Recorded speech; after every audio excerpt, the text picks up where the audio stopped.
York. Eduardo Barão tem as informações mais recentes que você acompanha por aí. Outra vez, boa tarde, boa noite para você, Barão. Fala, Coutinho. Boa noite para você, para o Alê, para todo mundo aí no Brasil. A expectativa para aqui nas próximas horas, né? Os diplomatas aqui na ONU vão se encontrar amanhã, mais uma reunião do Conselho de Segurança da ONU aqui em Nova York.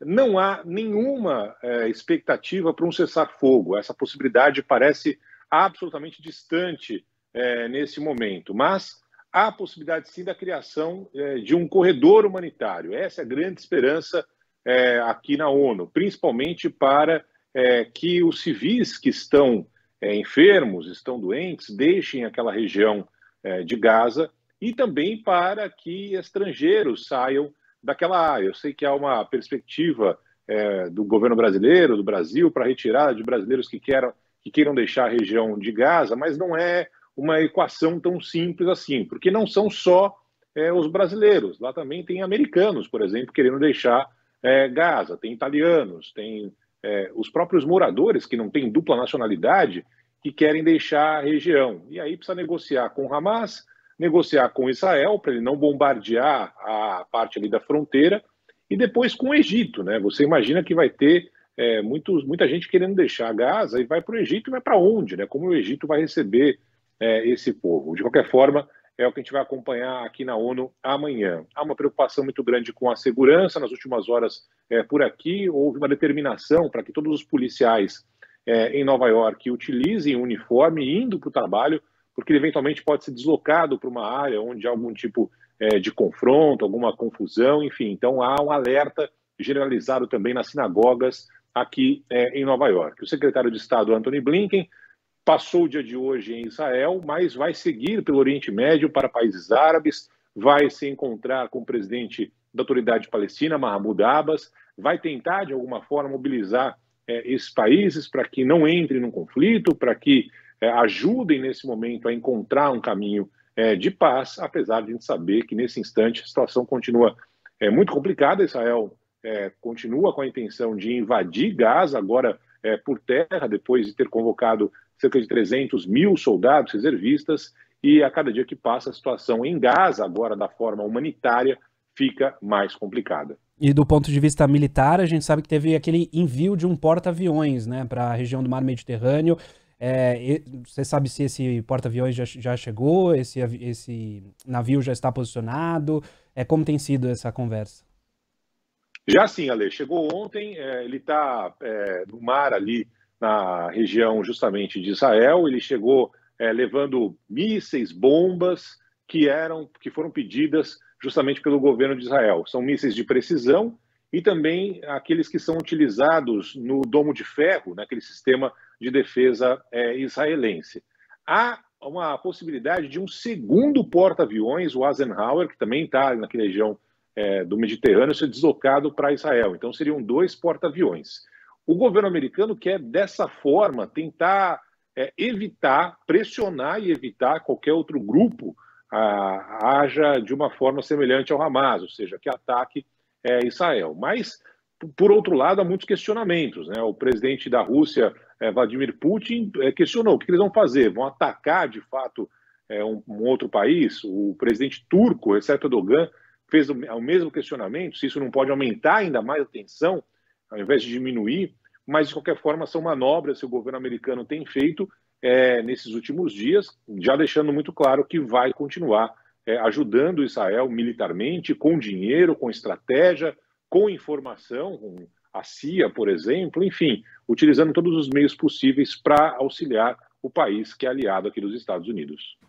Barão, eu queria saber um pouquinho dos bastidores, né? Você está se preparando, né? Quer dizer, agora não, né? Agora você está aí cumprindo uma agenda extensa com os veículos aqui do Grupo Bandeirantes de Comunicação, mas amanhã você vai acompanhar essa importante reunião no Conselho de Segurança das Nações Unidas. Fica exatamente em que parte de Nova York e como é que funciona normalmente esse tipo de cobertura? Você tem acesso até que ponto nas coisas que vão ser discutidas por lá?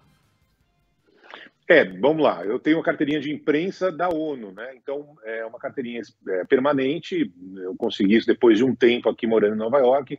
Então, eu consigo entrar lá quando eu quiser, não preciso marcar, digamos assim, né? Nem ter nenhum convite, eu tenho lá a carteirinha para entrar. A sede das Nações Unidas fica na parte leste aqui da ilha de Manhattan, fica na linha, por exemplo, na linha, mesma linha da Times Square, ali na altura da 42, 43, sendo numa linha reta, mas um pouco mais distante, para a parte leste, não na parte do Rio Hudson, na parte do East River.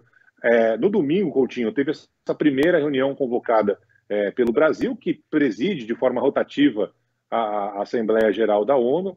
Eles, os líderes diplomatas, ficaram fechados, reunidos por 2 horas. Eu não tenho acesso a essa reunião, a reunião literalmente a portas fechadas. Não é uma reunião que é realizada, por exemplo, no mesmo plenário, onde acontece a Assembleia Geral da ONU, não é assim.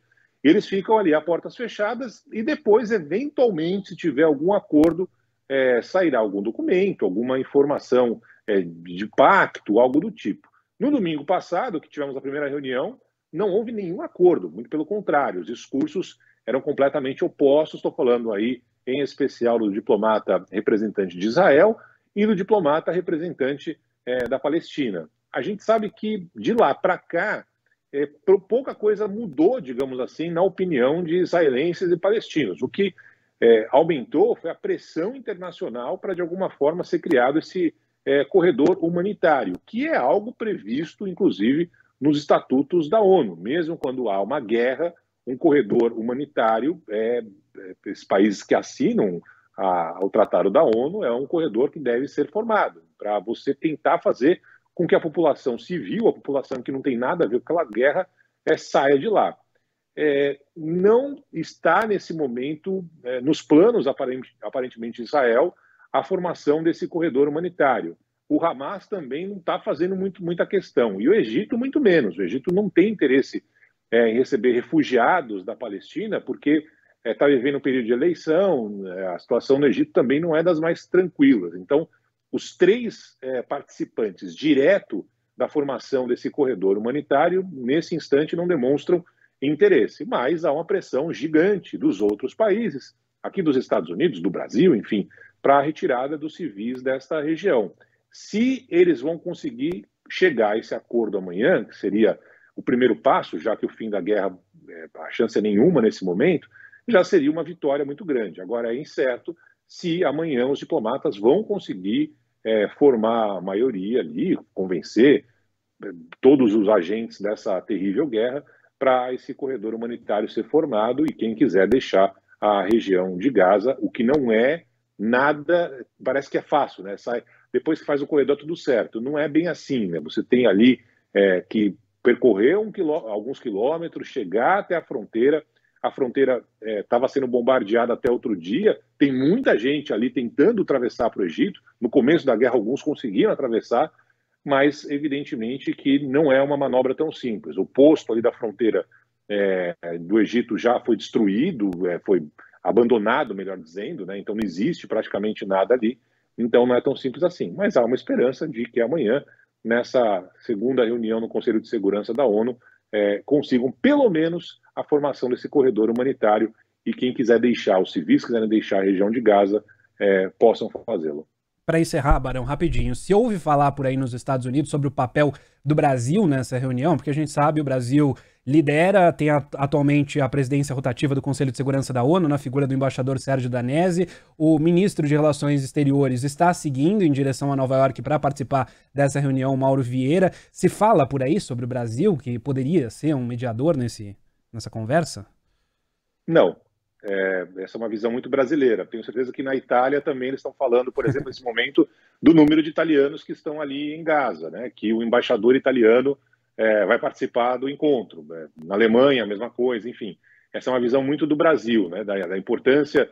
Eu tenho certeza que ninguém no Brasil sabia até anteontem quem presidia o Conselho de Segurança da ONU. É uma informação específica, dessa forma rotativa. E agora, por uma coincidência, né, no meio dessa escalada em meio à guerra, o Brasil está presidindo, mas é algo que é falado no Brasil apenas. Aqui, absolutamente, não tem essa informação. Muito se falou nas últimas horas do governo brasileiro negociando com o Egito, né, a possibilidade de retirada dos brasileiros, e nada contra, né, cada um tem que defender mesmo o seu papel, mas os americanos estão negociando com o Egito, com Israel, os italianos também, os argentinos também, enfim, cada um tentando de alguma forma salvar ali os seus compatriotas e tudo mais. Mas esse papel não é preponderante. Os representantes brasileiros não aparecem aqui no noticiário dos Estados Unidos, aparece sim o representante de Israel, da Palestina, mas não há essa... E não tem nada de errado também não ter, tá? Só porque o Brasil, evidentemente, está olhando muito para o lado dele, está certíssimo em olhar para o lado dele, e cada um defendendo o seu nessa maluquice que está acontecendo nesse momento no mundo. Beleza. Eduardo Barão, obrigado pelas informações. Vai seguir acompanhando essas negociações, quem sabe com avanços amanhã na reunião do Conselho de Segurança da ONU, e traz mais informações ao longo aqui da programação da Band News FM. Valeu, Barão. Valeu. Abraço, Coutinho. Tomara que aconteça alguma novidade positiva amanhã no meio dessa guerra terrível que a gente está acompanhando. Bom trabalho para vocês no Brasil. Até mais. Obrigado para você também, Barão. Com o Barão